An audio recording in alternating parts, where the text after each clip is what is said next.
복을 주시기를 원하며 너를 지키시기를 원하시며 여호와는 그 얼굴을 너를 향하여 두사 은혜와 평강 주시길 원하노라. 너를 보배롭고 존귀하게 여기시는 하나님이 내 삶 속에서 이 약속을 신실하게 예루살렘 땅에 기름진 것으로 하늘에 신령한 것으로 너를 복 주시고 지키실 하나님이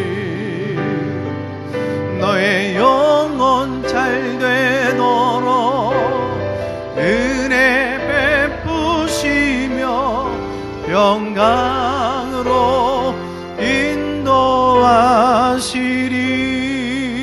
인도하시리. 아멘. 평강의 하나님 우리와 함께하여 주신 줄로 믿고 우리 다섯 내가 너희를 쉬게 하리라. 나는 마음이 온유하고 겸손하니 나의 멍에를 메고 내게 배우라. 그리하면 너희 마음이 쉼을 얻으리니 이는 내 멍에는 쉽고 내 짐은 가벼움이라 하시니라. 아멘. 할렐루야. 우리 한번 따라서 해보겠습니다. 내가 쉬게 하리라. 자, 무더운 여름철입니다. 지난밤도 열대야로 인해서 참 무척 잠자기가 힘이 드셨을 거예요. 너무 덥다 보니까 만사가 귀찮고 사실 짜증도 좀 잘 나는 편이고 일하기도 힘들고 능률도 없고 밥맛도 없습니다. 어디 시원한 곳에 가서 푹 쉬고 싶은 계절이에요. 아마도 지난주 이번 주 계속 휴가철로 인해서 많은 분들이 바다로 산으로 들로 휴가를 떠나실 터인데 다시 한번 휴가가 뭔지 진정한 쉼이 무엇인지를 성경적으로 한번 정리를 해볼 필요가 있습니다. 지금은 쉬어야 할 때입니다 라는 글을 2년 전에도 한번 소개해드린 적이 있는데 한 번 더 고백하도록 하겠습니다. 읽어봅니다. 방글방글 웃고 있는 아기를 보고도 마음이 밝아지지 않는다면 지금은 쉴 때입니다. 식구들 얼굴을 마주보고도 살짝 웃어주지 못한다면 지금은 쉴 때입니다. 아침에 눈을 떴을 때 창문을 비추는 아침 햇살이 눈부시게 느껴지지 않는다면 지금 당신은 쉴 때입니다. 사랑하는 사람의 하루가 궁금하지 않고 전화도 기다려지지 않는다면 지금은 쉴 때입니다. 오랜만에 걸려온 친구의 전화를 받고도 바쁘다라는 말만 하고 끊었다면 지금 당신은 쉴 때입니다. 아름다운 음악을 들으면서도 소리만 들릴 뿐 마음에 감동이 흐르지 않는다면 지금은 쉴 때입니다. 슬픈 영화를 봐도 눈물이 나오지 않고 슬픈 연습곡을 보면서 극본에 의한 것이라는 생각이 든다면 지금은 쉴 때입니다. 오래된 사진첩을 넘기다가 반가운 얼굴을 발견하고도 궁금해지지 않는다면 지금은 쉴 때입니다. 사랑하는 사람과 헤어진 뒤 멀어지는 뒷모습을 보기 위해 한 번 더 뒤돌아보지 않는다면 지금은 쉴 때입니다. 아침과 저녁이 같고 맑은 날과 비 오는 날도 같고 산이나 바다에서 똑같은 느낌을 받는다면 지금은 쉴 때입니다. 당신은 그동안 참 많은 일을 하셨습니다. 그러나 가장 중요한 일 한 가지를 하지 않았습니다. 그것은 쉬는 일입니다. 지금은 쉬어야 할 때입니다 라는 이 글을 접하면서 내가 쉬어야 되겠구나 라는 것을 느끼지 않는 현대인들은 아마 거의도 없을 것입니다. 저도 그 생각을 가장 지금 현재 절실히 느끼는 사람 중에 한 사람이거든요. 인간은 마치 자동차와 같아요. 아무리 좋은 자동차를 알지라도 브레이크가 다 있어요. 자동차도 인생도 브레이크가 없는 차는 사람은 안전하지도 않고 건강하지도 않습니다. 과거엔 쉼이나 휴가, 여가 이런 것을 보낸다고 한다면 잘 사는 사람들의 사치다 이렇게 생각했는데 지금은 전 모든 우리나라 사람들이 사실 휴가를 자신의 것 당연한 것으로 생각합니다. 여기 휴가라는 것은 많은 돈을 들여 비행기 타고 외국 여행 다녀오는 것만을 의미하지 않아요. 오히려 휴가를 잘못 계획하면 피곤에 찌들어서 휴가를 망칠 수도 있고요. 사실 여독이 풀리지 않아 그 다음날 근무를 하는데 여간 지장을 주는 게 아닙니다. 휴가라고 했을 때 한자의 휴자는 사람 인변에 나무목 자를 붙여서 만들죠. 이 가라고 하는 말은 여유롭다 그런 뜻입니다. 그러므로 사람이 나무 속에서 자연 속에서 여유를 갖는 것을 휴가라고 생각합니다. 근데 옛 어른들은 이 휴가를 자연 속에서 조용하게 묵상하고 나를 쉬게 함으로 생각과 정서와 영혼의 여유를 갖는 것이다 라고 이해를 했어요. 우리 어른들 참 지혜로운 해석이다 이렇게 생각해요. 건강한 사람은요, 잘 쉬는 법을 알아요. 능률적인 가치 외에 심리적인 이 가치를 알고 살아가거든요. 그래서 어떤 심리학자는 사람이 잘 쉬지 못하는 마음이 이 평안을 누리지 못하는 이 마음 몇 가지 이유를 들어서 얘기를 해줬어요. 첫째로 탐욕 때문에 인간은 진정한 쉼을 누리지 못한다는 거예요. 스스로 만족을 모르는 소유의 욕구가 바로 이 탐욕입니다. 원한다고 모든 것을 가지는 것은 아니지만 세상 모든 것을 움켜쥔 양 아둥바둥대며 살아가는 오늘날의 현대인들, 가진 것에 만족하지 못하는 것은 물론이거니와 가지고 있는 것조차 빼앗기지 아니할까 노심초사 근심 속에서 살아갑니다. 탐욕을 버리고 지금 내가 서 있는 그 자리에서 감사할 줄 모르고 만족할 줄 모르고 자족할 줄 모르는 이 비결을 터득하거나 깨우치지 못한다면 인간은 참으로 행복할 수도 없고 진정한 쉼을 누릴 수도 없는 겁니다. 이 세상에 많은 것들을 다 얻고도 소중한 가족들, 교우들, 자녀들을 잃고 산다고 한다면 나는 도대체 남는 것이 뭘까요? 둘째로는 시기와 질투 때문에 쉬지를 못한대요. 이 시기와 질투는 늘 남과 나 자신을 비교하는 데서 오는 거잖아요. 내가 특별히 못나지도 않았는데 남과 비교를 해보니까 뭔가 내가 부족한 것 같은 느낌을 갖는 것. 나는 만족한데 나보다 잘 사는 사람을 만나고 예쁜 사람 만나고 여유로운 환경의 사람을 만나게 되어질 때 괜히 속이 쓰려지고 헐뜯고 싶어 하죠. 그래서 헐뜯어 보기도 하고 깎아내려 보기도 하지만 속이 시원해져요, 안 시원해져요? 그러지 않잖아요. 그런 시기와 질투하는 마음을 가지고는 사람이 평안할 수가 없어요. 건강해질 수도 없고 진정 쉴 수가 없어요. 아무리 깎아내려도 비난해도요, 이 세상에는 나보다 잘 사는 사람 많고 가진 자가 많고 여러분 예쁜 사람들이 훨씬 더 많이 있거든요. 내 곁에 있는 소중한 사람 괜히 시비 걸어서 왼수 만들려고 할 필요가 없습니다. 시기 질투를 품고 살아가는 한 당신에겐 쉼이 있을 수가 없습니다. 훗날 보신탕으로 끌려가는 개에게 신이 묻더랍니다. 그대의 마지막 소원이 뭐냐? 그랬더니 저요, 죽어서 식인종으로 환생하여 사람 고기 찢어 먹어봤으면 좋겠어요 그러더라고요. 우리가 잘 쉬지 못하는 세 번째 이유는 분노 때문이랍니다. 순간적으로 욱 하는 거 있잖아요. 저도 그거 잘하는데 여러분 잘 하십니까? 욱 하고 올라오는 그 혈기, 이놈의 감정 다스리지 못해서 한번 쏟아내고 나면 몇 날 며칠씩 자기도 컨트롤이 안 돼. 그래서 잠을 못 이루는 거예요. 나의 혈기로 인하여서 나만 망가지면 괜찮은데 다른 사람의 마음을 상하게 하고 상처를 주었다. 그것을 내가 생각하게 되어지면 그토록 내 스스로 노력하고 정말 컨트롤해왔고 조심했건만 또다시 쏟아냈네. 담을 수 없죠. 성숙하지 못한 나 자신을 바라보면서 또 잠을 이루질 못하는 거예요. 성경에 분을 내어도 해를 넘기지 말라 이런 말이 있어서 사실 찾아가서 화해를 하고 싶지만 이놈의 알량한 자존심 때문에 손을 내미질 못하고 또 잠을 이루지를 못하네요. 넷째로 교만 때문이랍니다. 따라서 해볼까요? 교만. 교만한 사람은 자신의 존재 가치에 비하여서 늘 인정과 대접을 늘 정당하게 받지 못한다라고 생각을 합니다. 그래서 이 사람에게 서운하고 또 저 사람에게 섭섭증이 걸리고 이런 분에게 쉼이 있을 수 없습니까? 좀 마음을 좀 부드럽게 가지면 좋을 텐데 인정을 받아보겠다고 내가 누군데 하며 그렇게 스스로 자신을 드러내지요. 그러면 그럴수록 자신은 얼마나 초라해지는지 이런 분에게 쉼이 있을 수 없죠. 이 세상 모든 것, 지금까지의 것들을 한마디로 다 요약해보면 인간이 쉼을 빼앗기는 궁극적인 원인이 하나가 있어요. 그게 바로 죄입니다.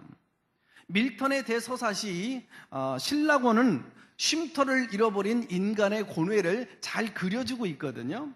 에덴 동산에서 쫓겨난 인간은 쉴 곳을 잃어버렸죠. 그래서 모든 인간에게 참된 쉼이 더더욱 애절하게 필요했던 거죠. 음악에도 쉼표가 있고 그림에도 여백이 있고 또 조각에도 공간이 있건만 고속도로를 달리다 보면 아침에 5시에 한 10명이 선발대로 수양의 장소로 출발을 했는데 지금 다 도착해서 지금 여장 풀고 다 준비를 하고 있을 거예요. 뭐 계속해서 안 막힌다 뭐 한다 뭐 이렇게 오긴 하던데 이분들이 고속도로를 달리면서 이제 뭐 휴게소도 들렸다고 그래요. 그리고 주유소도 있잖아요. 여러분, 활도 시위를 계속 당겨서 조율을 하는 상태로 유지해 보십시오. 탄력이 유지될까요? 안 되죠. 관역을 향해서 활을 쏘게 되어질 때 진작 쏠 때 힘을 잃어버리게 되어지잖아요. 이처럼 인간은 죄로 말미암아서 쉼을 잃어버렸어요. 이 죄는 뭘까요? 하나님과의 관계가 어떻게 된 걸까요? 단절된 것을 말하는 겁니다. 하나님께서 내게 주시는 힘을 잃어버린 거예요. 하나님을 등진 거예요. 하나님을 배신한 것입니다. 인간은 죄로 말미암아서 하나님이 주신 그 안식과 그 쉼과 그 평화를 잃어버린 겁니다. 성경 창세기 3장 16절에 보면 선악과를 따먹은 인간들에게 최초로 등장하는 아주 무서운 단어가 하나가 있습니다. 그게 뭘까요? 수고예요. 여자에게는 네가 수고하고 자식을 낳을 것이며 남자는 너는 종신토록 수고하여야 그 소산을 먹으리라. 얼굴에서 땀이 흘려야 소산을 먹을 것이라고 하는 수고의 벌을 받은 겁니다. 인간의 죄로 말미암아 이 땅에 찾아온 무서운 단어 뭐라고요? 수고입니다. 노동을 해야 된다라는 그런 뜻이 아니에요. 일을 하는데도 괜히 이 일이 즐겁지가 않는 거예요. 일에 짓눌려서 일이 즐겁지 않은 상태, 삶이 즐겁지 않는 것, 여러분 내 삶의 환경이 행복하지 않는 것, 그것이 바로 수고예요. 그래서 기쁨으로 열심히 헤헤거리며 웃으며 일하고 있는 사람 앞에 수고합니다 라고 하는 말을 함부로 써서는 아니 되는 겁니다. 쉼을 잃는 것은 즐거움을 잃는 것이고 행복을 잃은 것입니다. 천국은 쉬는 곳이고 지옥은 쉬지 못하는 그 쉼터 자체를 빼앗긴 곳이죠. 결국 인간의 모든 불행은 모든 안식을 잃은 데서 비롯된 겁니다. 이제 인간은요, 아무리 쉴 만한 곳을 찾아서 동분서주 다녀도 찾을 곳이 없습니다. 왜냐? 쉼은 하나님이 인간에게 나눠주신 축복인데 그 하나님이 인간의 그 쉼을 죄로 인해 말미암아 여러분 결국 거두어 가신 거예요. 다시 돌려주시기까지 진정 우리는 어디 가든 쉼을 누릴 수가 없어요. 어거스틴은 말합니다. 내가 주 안에서 안식을 얻기까지는 진정한 안식을 얻지 못한다. 인간이 스스로 해결할 수 없는 이 죄의 문제, 이 쉼의 문제, 이 땅에 누구도 만들어서 다른 사람에게 나눠줄 수 없는 영원한 쉼의 문제를 해결하기 위해서 누가 오셨을까요? 우리 주 예수 그리스도께서 오셨는 줄로 믿습니다. 교회 밖에서도요, 사람들 잘 놀고 잘 쉴 수가 있어요. 그러나 그 쉼은 영원하지 못해요. 늘 공허함 뿐입니다. 참된 쉼은 예수님이 주시는 줄로 믿습니다. 이사야 선지자는 이 죄 문제를 해결하기 위하여서 역사의 지평에 어느 날 문득 등장하게 되어질 메시아에 관한 예언을 이렇게 말합니다. 이사야 53장 4절에 그는 실로 우리의 질고를 지고 우리의 슬픔을 당하셨거늘 어느 날 이스라엘 땅에 메시아가 탄생하게 될 것인데 그분은 인생의 무거운 짐, 수고의 짐, 그리고 슬픔의 짐을 감당할 것이라는 거예요. 천사가 요셉과 마리아에게 한 아기가 탄생할 것을 예언하면서 마태복음 1장 21절에 이렇게 말합니다. 아들을 낳으리니 이름을 예수라 하라. 이는 그가 자기 백성을 저희 죄에서 구원할 자이십니다. 죄 문제를 해결하지 않고서는 진정한 쉼을 얻을 수가 없었기 때문에 그래요. 그래서 예수님은 이 땅의 모든 수고의 짐, 죄악의 짐, 상처의 짐, 관계 속에서 오는 짐, 모든 환경의 무거운 짐을 해결하기 위해서 이 땅에 오신 거예요. 여전히 수고하고 무거운 짐을 진 채 허덕이며 방황하고 있는 그런 모든 인생의 순례자들에게 오늘 그분은 초청하십니다. 수고하고 무거운 짐 진 자들아 다 내게로 오라. 내가 너희를 쉬게 하리라. 할렐루야. 그래서 주경가들은 오늘 본문을 일컬어서 위대하신 하나님의 초청이다, 그렇게 말씀하셔요. 자, 오늘 본문은요 사실 굉장히 여러분들이 많이 접하게 되어진 말씀이지만서도 굉장히 유명한 말씀, 단순하고 그리고 명쾌한 말씀이에요. 그러나 배경이나 맥락은 그렇게 단순하지가 않아요. 마태복음을 연구해보면 이 마태복음은 설교가 5군으로 나눠져 있거든요. 그래서 옛날 당시에는 회당이나 교회에서 그 중에 하나를 골라서 말씀을 낭독하고 읽었습니다. 오늘 마태복음 10장부터 이게 이제 보면 설교가 두 번째 설교군이 시작되어지는데 이건 파송설교예요. 예수님께서 제자들에게 이제 세상에 하나님의 복음을 전하도록 파송하셨죠. 하나님의 나라 복음을 전했는데 11장을 펼치면서 그 하나님의 복음을 거부했던 사람들이 등장해요. 바로 냉소주의자들이 등장하죠. 피리를 불어도 춤추지 않는 사람들, 통곡해도 울지 않는 사람들, 무관심, 무감동, 무감각한 사람들은 하나님의 나라를 차지할 수 없다는 얘기예요. 그리고 나서 저주가 선포되어집니다. 화 있을진저 고라시나, 화 있을진저 벳세대야. 하나님의 나라를 거부하기에는 지혜롭고 슬기 있다 자처하는 사람들도 마찬가지예요. 겉으로는 예수님을 믿는 척하고 인정하는 척하는 것처럼 보입니다. 그러나 그들은 나사렛 지역의 마을에서 태어난 목수의 아들로만 인정하는 거예요. 메시아나 하나님의 아들로 인정하지는 않아요. 이런 모습을 보신 주님께서 한아름 안타까운 이런 가슴을 안고 하늘을 우러러 기도합니다. 하나님, 이것이 하나님의 뜻이었습니까? 잘나고 똑똑한 사람들에게는 하늘 문이 닫히고 못나 보인 사람들, 가난한 사람들, 철없는 어린아이들에게 하나님의 나라 복음이 전해지는 것이 이것이 하나님의 뜻이었는지요. 그 다음에 주님께서 두 팔 벌리신 채 오늘 본문의 말씀 장이 열려지는 거예요. 수고하고 무거운 짐진 자들아 다 내게로 오라. 내가 너를 편히 쉬게 하리라.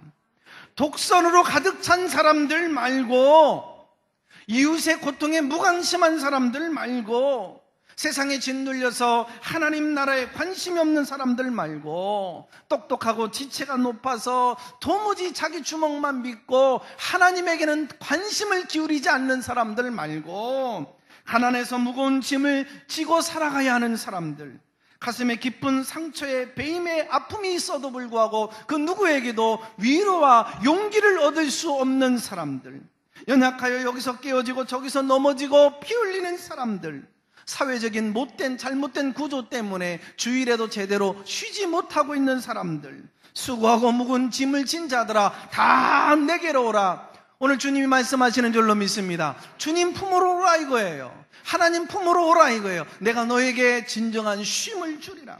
내게로 오라. 엉뚱한 곳에 가서 쉼을 구하지 말고 내게로 오라 이거예요. 하나님에게로 오라. 예수님에게 오라. 십자가에게로 오라. 기독교 종교 안으로 들어오라는 게 아니에요. 예배 형식 틀 안으로 들어오라는 게 아니에요. 복음이 뭘까요? 예수 그리스도인 줄로 믿습니다. 하나님의 나라가 뭘까요? 예수 그리스도인 줄로 믿습니다. 그분의 통치와 주권을 받아들이는 것. 쉼, 안식이 뭘까요? 오직 예수 그리스도인 줄로 믿습니다.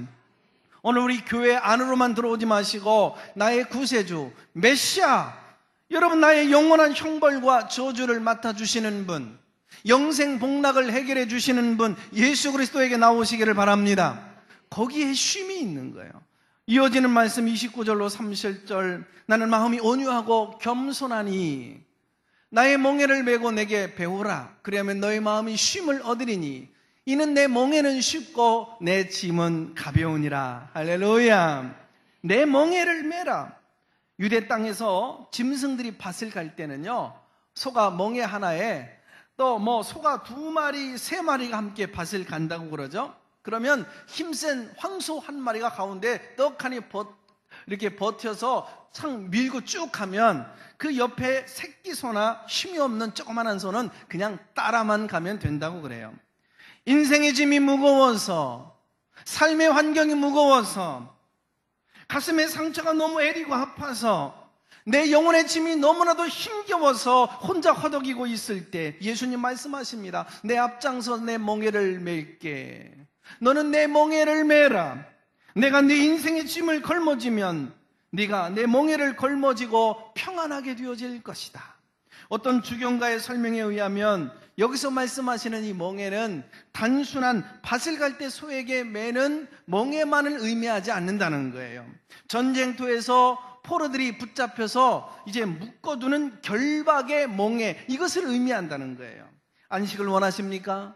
자유를 원하십니까? 평안을 원하십니까? 쉼을 원하십니까? 예수님에게 나올 수 있기를 바랍니다. 결박되시기를 바랍니다. 예수의 포로가 되시기를 바랍니다. 모든 것을 주님께 맡기고 어린아이가 어머니의 품에 안겨 젖을 물듯이 세상에 살아가던 인생의 모든 짐을 십자가 밑에 주님께 맡기고 그분의 포로가 되십시오. 내 인생의 모든 가치관, 목적을 여러분 결박되십시오. 인생의 모든 난제들, 과제들, 짐들 주님 앞에 맡기고 결박하시고 결박당한 다음에야 행복하게 될 줄로 믿습니다. 혼자 감당할 수 없는 자녀의 문제, 질병의 문제, 인생의 모든 미래의 문제 결박당하십시오. 주님이 우리에게 평안을 주실 줄로 믿습니다. 참 쾌쾌목은 오래된, 여러 번 들으실 법한 이야기. 우리나라에 온 초창기 선교사님들 요즘 승합차 비슷한 큼지막한 차를 몰고 다녔거든요.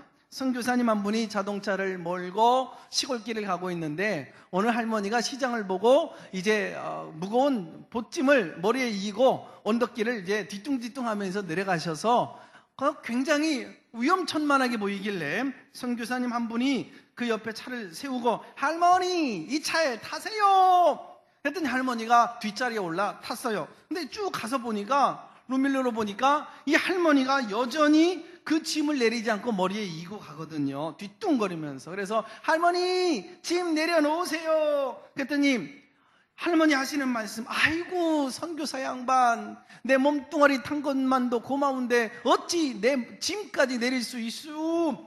선교사님 말씀합니다. 할머니 이 차에 할머니 몸을 맡기셨으면 짐도 맡기세요.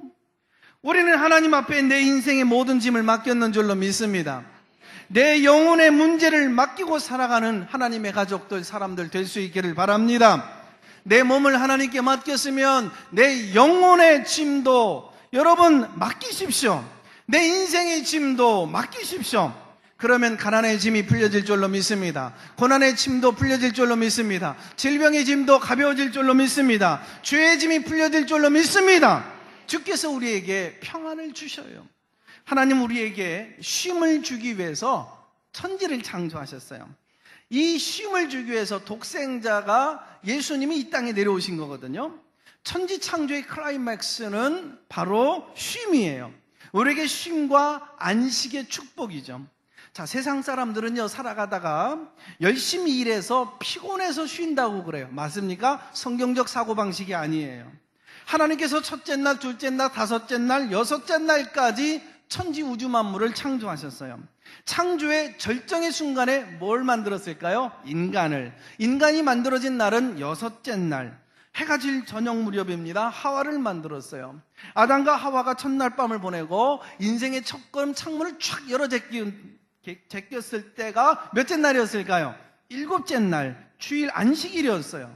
하나님은 일하시고 쉬셨지만 여러분 인간에게는 쉬고 일하도록 인간의 첫째 날, 그러니까 인간의 안식일은 바로 첫째 날은 안식일이었어요. 왜 그럴까요? 기독교가 말하는 안식은 소극적인 의미에서 안식이 아니에요. 피곤해서 쉬는 안식이 아니에요. 도피적인 안식이 아니에요. 바로 이 안식을 통하여 하나님과의 관계를 뭐 하라는 거예요? 조율하라는 거예요. 할렐루야. 내 삶이 하나님 앞에 조율되어져 있느냐? 내 눈이 허탄한 것을 바라보지 아니하고 바라봐야 될 것을 보고 있느냐? 내 삶이 하나님께 감사하고 찬양할 만큼 꼭 맞게 조율되어져 있느냐? 주일은 하나님 앞에서 내 인생의 모든 흐트러진, 여러분 그 인생의 모든 것을 조율하는 시간이 주일인 줄로 믿습니다. 그래서 하나님으로부터 새로운 힘을 얻는 거예요. 지금까지 걸어왔던 인생의 걸음이 정로를 걸어왔는지, 오늘 이 땅을 살아갈 때 폭풍우가 내 삶을 여러분 덮칠 때가 있어요. 그래서 우리는 내가 승리할 수 있는 그 힘, 맞짱 떠서 이기고 극복할 수 있는 힘을 주일날 예배 시간에 위로부터 공급을 받는 겁니다. 내 인생에 나는 꿈을 가져도 좋은가? 희망을 가져도 좋은가? 첫걸음을 내디뎌도 좋은가? 삶의 바른 목적과 방향을 확인하는 시간이 주일입니다. 안식일의 주인 되시는 예수님을 새로 영접하고 주님 내 안에서 역사하여 주옵소서, 나를 다스리고 통치하여 주시옵소서, 온갖 삶의 풍랑으로부터 이길 수 있는 힘과 능력, 위험천만한 곳에도 자유함을 누리게 될 줄로 믿습니다. 하나님과 더불어서 안식하고 나면, 나를 용서하신 그분을 만나고 나면, 나와 함께 하시겠다라고 하는 그 성령님과 안식하고 나면 땀 흘리며 고생하며 일하면서도 우리는 기뻐할 수 있는 거예요. 쉴 수가 있는 거예요. 여전히 내 삶의 한복판에 고난의 먹구름이 쌓여 있지만서도 내 삶은 여전히 환희로 바뀌어지게 될 줄로 믿습니다. 내 삶의 중심은 희열의 샘터처럼 터져나게 될 줄로 믿습니다. 주경가 깁스는 오늘 본문을 주역하면서 우리가 주님이 우리에게 쉼을 준다는 뜻보다는 주님 자신이 쉼이다라는 뜻을 말했어요. 진정한 주님이 쉼터인 줄로 믿습니다. 그 쉼을 주시는 예수 그리스도, 그분을 만나셨습니까? 오늘 우리는 올여름 휴가가 이제 끝이 났든 아니면 멋진 휴가를 계획하시고 계시던 예수님 안에서 진정한 쉼을 누릴 수 있기를 바랍니다. 가족들이 함께 모여 앉아서요, 모처럼 만에 TV 코드하고 전화 코드 좀 한번 빼보고, 대단한 용기죠. 그리고 나서 함께 성경도 보고 기도도 하고 찬송도 하고, 여러분 배가 고프면 부엌에 둘러 앉아서 맛있는 음식도 한번 해 먹어 보십시오. 그러다가 여러분 전교인이 함께 떠나가게 되어지는 이 힐링 수양회 하실 수 있으면 함께 참여해 주셔도 좋고, 구역 가족들이 함께 예수님을 모시고 떠나는 휴가를 계획해 보시는 것은 또 어떠실런지요? 자녀들은 부모님 자랑 대회를 열고, 부모님들은 자녀들 한 사람 한 사람 머리 위에 축복기도 해주면서 기도도 해주고, 밤에 모닥불 펴놓고 여러분 여러 가지 얘기를 나누면서 가족 장기자랑 시간도 얼마나 멋질까요? 진정한 쉼의 시간입니다. 기억하십시오. 참된 쉼은 예수 안에서의 가능한 것인 줄로 믿습니다. 주님 말씀하십니다. 내가 쉼이니라. 수고하고 무거운 짐진 자들아, 내가 너희를 쉬게 하리라. 너 인생의 짐이 무거웠지? 혼자 감당하기에 벅찼지? 쓰러지고 넘어지면서 너 얼마나 애리고 아팠니? 가슴에 쌓인 인생의 무거운 짐 혼자 감당하느라 애썼지? 내게 맡기고 내게 와서 편히 쉬려무나. 내가 너와 함께할 것이라. 기도합니다. 하나님 아버지, 허탄한 곳에서 쉼을 얻어보고자 이리 뛰고 저리 뛰는 사이에 인생의 짐만 가중이 되어졌습니다. 세상 얻어보고 세상 것 얻어보고 세상 것 움켜쥐게 되면 거기에 안식이 있는 줄 알고 그것들 붙들다가 하나님이 주신 소중한 사람들을 잃어버리고 소중한 분복을 늦추고 살았습니다. 허둥대던 것 용서하여 주시고, 하나님 두 팔 벌려 우리를 초대해 주시는 초대장 손에 들고 주님 앞에 달려갑니다. 내 짐이 무겁고 내 수고의 짐이 무겁습니다. 하나님 우리를 반겨맞아 주시옵소서. 올여름 휴가 떠나는 길 함께하여 주시고 혼자 떠나지 않게 하여 주옵소서. 주님 교회에 모셔놓고 주님 집에 내려놓고 주님 헛된 휴가 다녀오지 않게 하시고 예수와 함께 떠나는 여유로운 휴가를 주시옵소서. 돌아올 때는 예수로 충만, 은혜로 충만, 불평, 불만, 내 안에 있는 시기, 질투, 이런 모든 섭섭한 마음, 원치 않는 것들은 다 내려놓고 오게 하여 주시고 주님 안에서 평안으로 충만, 행복으로 충만하게 하여 주시옵소서. 새로운 희망으로 충만하게 돌아오게 하여 주시옵소서. 예수 잃어버린 먹구름으로 다시 돌아오지 않게 하여 주시고, 예수님 얼굴로 빛나는 변화산상에 빛나는 얼굴로 돌아올 수 있는 이 여름 주의 백성들로 지켜보아요 주시옵소서. 예수님의 이름으로 기도합니다. 아멘.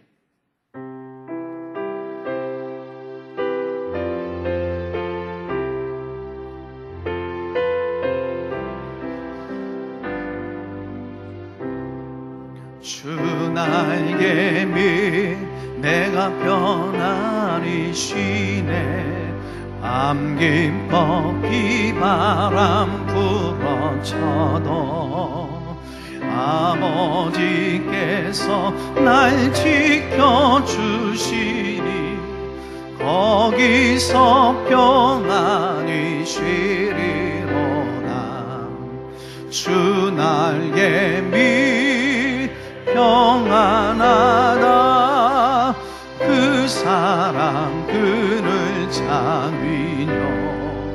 주 날개 밑 내 쉬는 영혼 영원히 거기서. 주 날개 밑 참된 기쁨이 있네. 주 날개 밑 참된 기쁨이 있네. 고달픈 세상 길 가는 동안 나 거기 숨어 돌보심을 받고 영원한 안식을 얻으리라. 주 날개 밑 평안하다. 그 사랑 그늘 잠이뇨. 주 날개 밑 내 쉬는 영혼 영원히 거기서 살림. 아멘. 광고 하나 더 드립니다. 수양에